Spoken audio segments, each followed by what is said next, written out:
আলহামদুলিল্লাহ আলহামদুলিল্লাহ কাফা ওয়াসসালাতু ওয়াসসালামু আলা ইবাদিল্লাযিনা ইসতাফা আম্মা বা'দ।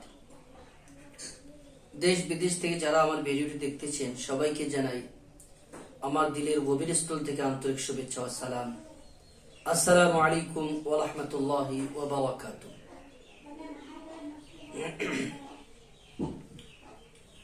প্রিয় সুধী, এর আগে আমি ভিডিও বানিয়েছি তারকে কিরাত খালফাল ইমাম এর বিষয়, অর্থাৎ ইমামের পিছনে আমরা সূরা ফাতিহা কেন পড়ি না।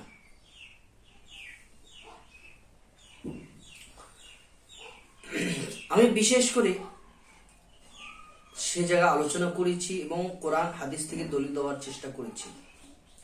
আজ আমি আপনাদের সম্মুখে উপস্থিত হয়েছি কয়েকদিন পর, কারণ আমরা কিছুদিন যাবৎ আমার মাদ্রাসার ব্যাপারে একটি ব্যস্ততা ছিলাম। তবে আপনাদের জন্য একটা খুশখবরি যে আমরা ইতিমধ্যে আমাদের বালাবুদ এলাকার মধ্যে একটি মাদ্রাসা খুলিয়েছি, আল জামিয়াতুল ইসলামিয়া দারুল উলুম বালাবুদ এই নামকরণ করে। এই মাদ্রাসার মধ্যে আমরা শুরু থেকে নিয়ে শেষ পর্যন্ত, অর্থাৎ শুরু থেকে নিয়ে বুখারী, মৌলানা হাদিস, বুখারী শরীফ পর্যন্ত আমরা বাচ্চাদেরকে পড়ার জন্য ইরাদা করেছি। যে কোনো ক্লাসের ছাত্র আসবে আমরা সেখানে এডমিট নেব পরীক্ষা নিয়ে। তো আপনাদের জন্য এটা সুবিধা যে আপনাদেরকে আর বাইরে যেতে হবে না, আপনাদের ছেলেমেয়েকে, আপনাদের মেয়ে সন্তানকে বাড়া যেতে হবে না। আপনি যদি চান আপনার মেয়েকে অথবা ছেলেকে আমার এই জায়গায় এডমিট করে আপনারা পরিপূর্ণ আলিম বানাতে, ইনশাআল্লাহ আমাদের এখানে ওই যোগ্যপূর্ণ মাহির উস্তাদ আছে। দারুল উলুম দেওবন্দ থেকে ফারাগাত অর্জন করিয়েছেন, দেশের কোনা কোনা থেকে তারা ইলম অর্জন করে এসেছেন এবং তাদের মধ্যে মুফতিও আছে, আদিব আছে, আলিম আছে, হাফিজ আছে, কারি আছে। আপনারা যদি চান যে আপনার সন্তানকে এক ভালো পর্যায়ের আলিম বানাবেন, চাহে মেয়ে হোক অথবা ছেলে হোক, যেহেতু আমরা এখানে মেয়ে অথবা ছেলে দুইজন কি, অর্থাৎ মেয়ে এবং ছেলে বানাত এবং পুরুষের জন্য মাদ্রাসা দুই পথেই আমরা চলাবো। একদিকে মেয়ের শাখা থাকবে আর অপর দিকে পুরুষের শাখা থাকবে। তো আপনারা যদি চান আপনার মেয়ে অথবা ছেলেকে আমার মাদ্রাসায় দিয়ে আপনি ভরসা করতে পারেন যে আমরা আপনার বাচ্চাদের সময়কে নষ্ট করব না, ইনশাআল্লাহ তাআলা। তো যেহেতু আমরা ওই সময় কিছুদিন যাবত ওই কামে ব্যস্ত ছিলাম, মাদ্রাসার উপলক্ষে আমার দেশ বিদেশ থেকে উস্তাদে কিরাম এসেছেন, যেমন মাজাহিরুল সেলাম থেকে তাহির হোসেন মুহাদ্দিস তিনি এসেছেন, তার প্রোগ্রাম আমরা গতকালকে করেছি। এই জন্য আমি ব্যস্ত ছিলাম, আপনাদের সম্মুখে তুলে ধরতে পারিনি। তো আজকে আমি এসেছি যে যারা ইমামের পিছনে কিরাত করেন তারা একটি হাদিসের দ্বারা দলিল দেয়, যারা এই হাদিসের দ্বারা আপনাদেরকে দলিল দিবে যে রাসূলুল্লাহ সাল্লাল্লাহু আলাইহি সাল্লাম বলেছেন, লা সালাতা লিমান লাম ইয়াকরা বিফাতিহাতিল কিতাব। ওই ব্যক্তির জন্য নামাজ সম্পূর্ণ হয় না যে ব্যক্তি নামাজের মধ্যে সূরা ফাতিহা পড়ে না। এখন এই হাদিসের দ্বারা আপনাদেরকে দলিল দিবে, আপনি মনে করবেন অবশ্যই তাহলে রাসূলুল্লাহ সাল্লাল্লাহু আলাইহি ওয়াসাল্লাম যেহেতু বলেছেন। তবে আমি এর আগে পরিপূর্ণভাবে আপনাদেরকে দলিলের সহিত বলেছি, কোরআন এবং হাদিস থেকে আলোচনা করিয়েছি যে ইমামের পিছনে সূরা ফাতিহা পড়ার দরকার নেই। হ্যাঁ, আপনি যখন একালা নামাজ পড়বেন তখন আপনার সূরা ফাতিহা পড়তে হবে। আপনি যখন মসবুক হবেন তখন আপনার সূরা ফাতিহা পড়তে হবে। আপনি সুন্নত অথবা নওয়াফিল মুনফারিদ একালা হিসেবে নামাজ পড়তেছেন, চাই ফরজ হোক অথবা নওয়াফিল হোক, তবে আপনার সূরা ফাতিহা পড়তে হবে। এই হাদিস ওই ব্যক্তির জন্য। এটাকে আমি নিজের তরফে বলছি না, এটা নিজের তরফ থেকে না, আল্লাহ রাসূল সাল্লাল্লাহু আলাইহি সাল্লামের সাহাবী এই হাদিসের ব্যাখ্যা তাই দিয়েছেন। তো যখন আল্লাহ রাসূল সাল্লাল্লাহু আলাইহি সাল্লামের সাহাবা কোরআন অথবা হাদিস থেকে একটা মসলা আমরা বলে দেব, আর সাহাবা সে মসলার উপর আমল করবে না, তাহলে সেটা মসলাই নয়। কারণ আমার থেকে সাহাবায়ে কেরাম আল্লাহ রাসূল হাদিসকে বেশি বুঝতেন। আমার দেখতে হবে হাদিসের মানদণ্ড সাহাবায়ে কেরাম যেটা নিয়েছেন ওটাই হবে সঠিক। আমরা নিজ মনে করি যদি আমরা হাদিসের ব্যাখ্যা দেই তাহলে সেটা সঠিক হবে না। তো চলো এই হাদিসের ব্যাখ্যা আমরা সাহাবাত থেকে সর্বপ্রথম নেব। হযরত উবাদা ইবনে সামিদ রাদিয়াল্লাহু তাআলা আনহু থেকে একটি হাদিস রয়েছে, ইয়াবলুগু বিহিন নবিয়্য সাল্লাল্লাহু আলাইহি ওয়াসাল্লাম লা সালাতা লিমান লাম ইয়াকরা বিফাতিহাতিল কিতাব ফাসাইদান।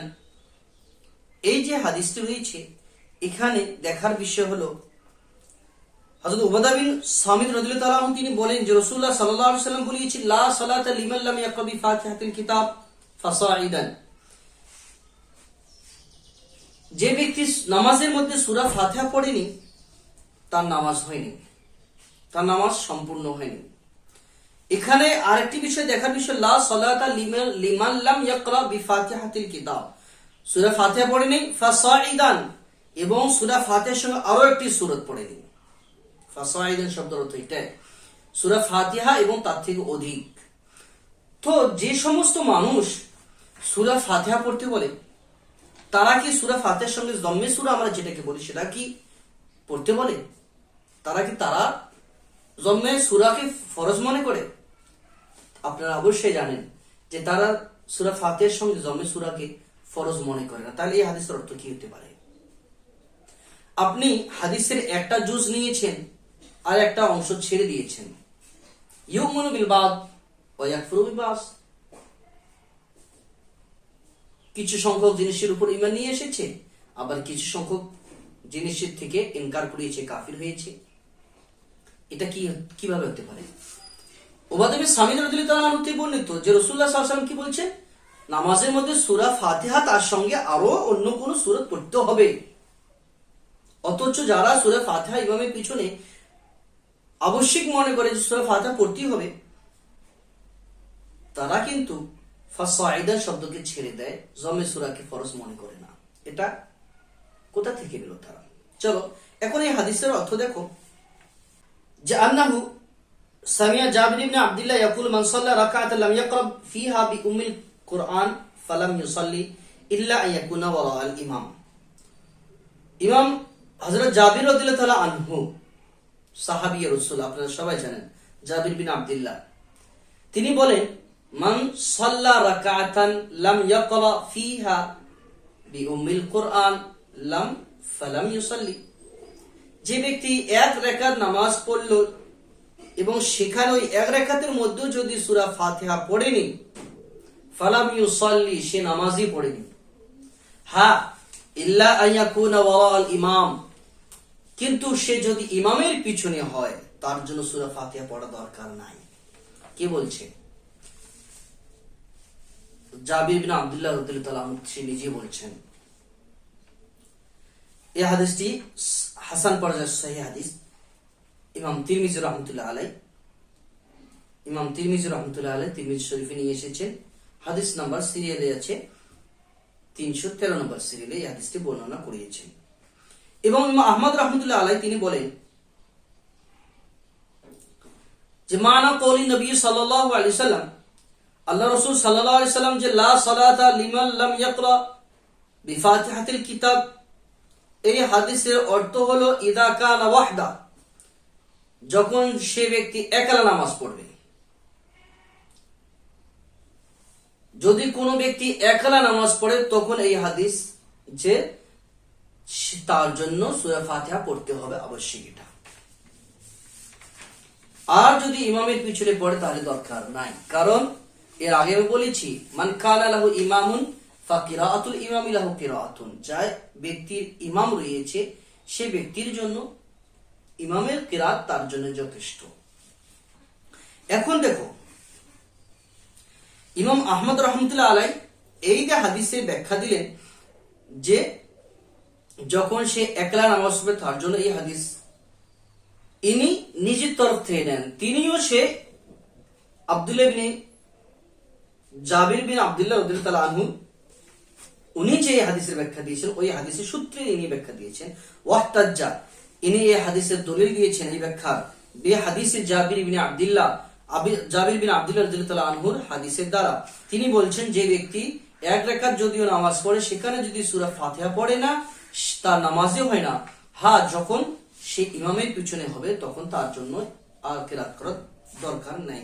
এটা ইমাম তিরমিজি রাহমাতুল্লাহ আলাইহি নিয়ে এসেছেন।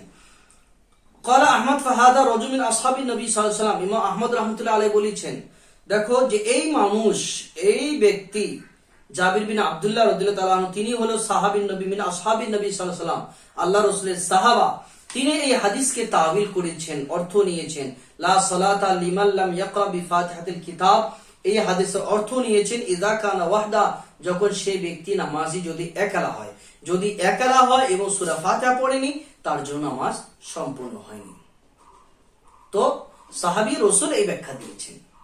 চলো এই বিষয়ে দেখো সুনানে আবু দাউদ, সেখানে এই হাদিস নিয়ে এসেছেন জাবির বিন উবাদা বিন সামিদ রাদিয়াল্লাহু তাআলা আনহু থেকে। সেখানে দেখো যে বলেছেন এই হাদিসের রাবি হলো সুফিয়ান সৌরি। হাদাসানা সুফিয়ান আন যুহরি আন মাহমুদ ইবনে গায়লানা আন মাহমুদ ইবনে রাবিঈ আন ওয়াদাত ইবনে সামিতি ইয়াবলুগু বিহি নবী সাল্লাল্লাহু আলাইহি ওয়াসাল্লাম লা সালাতা লিমান লাম ইয়াকরা বিফাতিহাতিল কিতাব ফাসাঈদান। যে ওবাদা বিন সামিদ রাদিয়াল্লাহু তাআলা আনহু বলেন যে নবী করিম সাল্লাল্লাহু আলাইহি ওয়াসাল্লাম বলেছেন ওই ব্যক্তির নামাজ সম্পূর্ণ হয়নি যে ব্যক্তি সূরা ফাতিহা তার সঙ্গে আরেকটি সূরা পড়েনি। ক্বালা সুফিয়ান, এই হাদিস রিওয়ায়াত করার পর যে রাবি সুফিয়ান, এই হাদিসের মধ্যে রাবি আছে সুফিয়ান, তিনি বলেন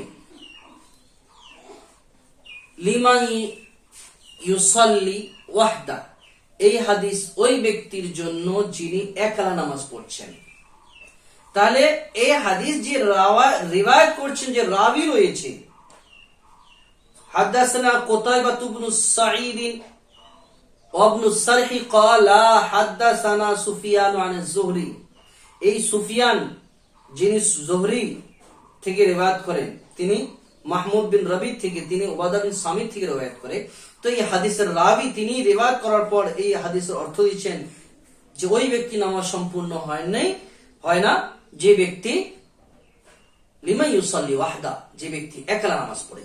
তো একলা ব্যক্তি যারা নামাজ পড়ে, একলা নামাজ পড়ে, তার জন্য এই হাদিসটি রয়েছে যে তার নামাজটি সম্পূর্ণ হয় না। অর্থাৎ তিনি ফরজ পড়ুক বা নফল পড়ুক বা সুনান মুস্তাহাবাত নামাজ পড়ুক, সে ব্যক্তি যদি একলা নামাজ পড়তেছে মুনফারিদ হয়ে, তার জন্য সূরা ফাতিহা পড়া জরুরি, আমরা এটা বলি। হ্যাঁ, যদি ইমামের পিছনে থাকে তার জন্য নামাজ সূরা ফাতিহা পড়া দরকার নাই, কারণ সাহাবায়ে রাসূল তিনি এই হাদিসের ব্যাখ্যা দিয়েছেন। স্বয়ং আল্লাহ রাসূল সাল্লাল্লাহু আলাইহি ওয়াসাল্লাম বলেছেন মান কানা লাহু ইমামুন ফাকিরাতুল ইমামি লাহু কিরাতুন, যে ব্যক্তির জন্য ইমাম রয়েছে সে ব্যক্তির জন্য ইমামের কিরাতেই তার জন্য কিরাত হয়ে যায়। এবং বুখারী মুসলিম শরীফে আপনারা দেখতে পারেন যে বুখারী শরীফ 104 এবং 105 নম্বর পৃষ্ঠা মুসলিম শরীফে রয়েছে। বুখারী শরীফে তো আছে যে এক ব্যক্তি এসে নামাজ পড়েন, আল্লাহ রাসূল সাল্লাল্লাহু আলাইহি ওয়াসাল্লাম নামাজের শেষে সালাম দেন। আল্লাহ রাসূল বলেন সাল্লি ফা ইন্নাকা লাম তুসাল্লি, তুমি নামাজ পড়ো, তোমার নামাজ হয়নি। এই 3 বার বলেন, যাও তুমি নামাজ পড়ো, নামাজ হয়নি। ব্যক্তি যান এবং যে নামাজ পড়েন, ফির নামাজ পড়ার পর যখন আসে আসসালামু আলাইকুম ইয়া রাসূলুল্লাহ বলেন, আল্লাহ রাসূল বলেন সাল্লি ফা ইন্নাকা লাম তুসাল্লি, তুমি নামাজ পড়ো, তোমার নামাজ হয়নি। এইভাবে 3 বার ব্যক্তি নামাজ পড়ে, আল্লাহ রাসূল বলেন তোমার নামাজ হয়নি। শেষ পর্যায়ে রাসূলুল্লাহ সাল্লাল্লাহু আলাইহি ওয়াসাল্লামকে জিজ্ঞাসা করে, ইয়া রাসূলুল্লাহ, আমি এর থেকে আর উত্তম ভাবে নামাজ পড়তে পারি না। তো রাসূলুল্লাহ সাল্লাল্লাহু আলাইহি ওয়াসাল্লাম সেখানে বলেন, যখন তুমি খাড়া হয়ে যাও, নামাজের জন্য দাঁড়াও, তো তাকবীর পড়ো এবং ফাকরা মা তায়াসসারা মাআকা মিনাল কুরআন শব্দ ব্যবহার করেছেন, যে তুমি পড়ো যত যেটা তোমার জন্য কোরআনের মধ্যে সহজ রয়েছে। আল্লাহ রাসূল এখানে বলেনি যে সূরা ফাতিহা পড়ো, ফির আরেকটি সূরা পড়ো। মতলব এটা যে যখন আপনি নামাজের জন্য দাঁড়াবেন তো আপনার জন্য যেটা সহজ সেটাই পড়তে হবে। হ্যাঁ, সূরা ফাতিহা যদি একলা পড়েন সেটা ওয়াজিব আপনার জন্য, আপনি পড়বেন, অবশ্যই পড়বেন। এছাড়াও আমি অনেক দলিল দিয়েছি, কোরআনের আয়াত থেকে দলিল দিয়েছি যে রাসূলুল্লাহ সাল্লাল্লাহু আলাইহি ওয়াসাল্লাম ইযা কুরিআল কোরআন ফাসতামিউ লাহু ওয়া আনসিতু, সূরা আরাফে রয়েছে। এর হাদিসের ব্যাখ্যা নবী সাল্লাল্লাহু আলাইহি ওয়াসাল্লাম পড়ছেন এবং নামাজের মধ্যে তেলাওয়াত করেন, সাহাবা পিছন দিয়ে তেলাওয়াত করেন।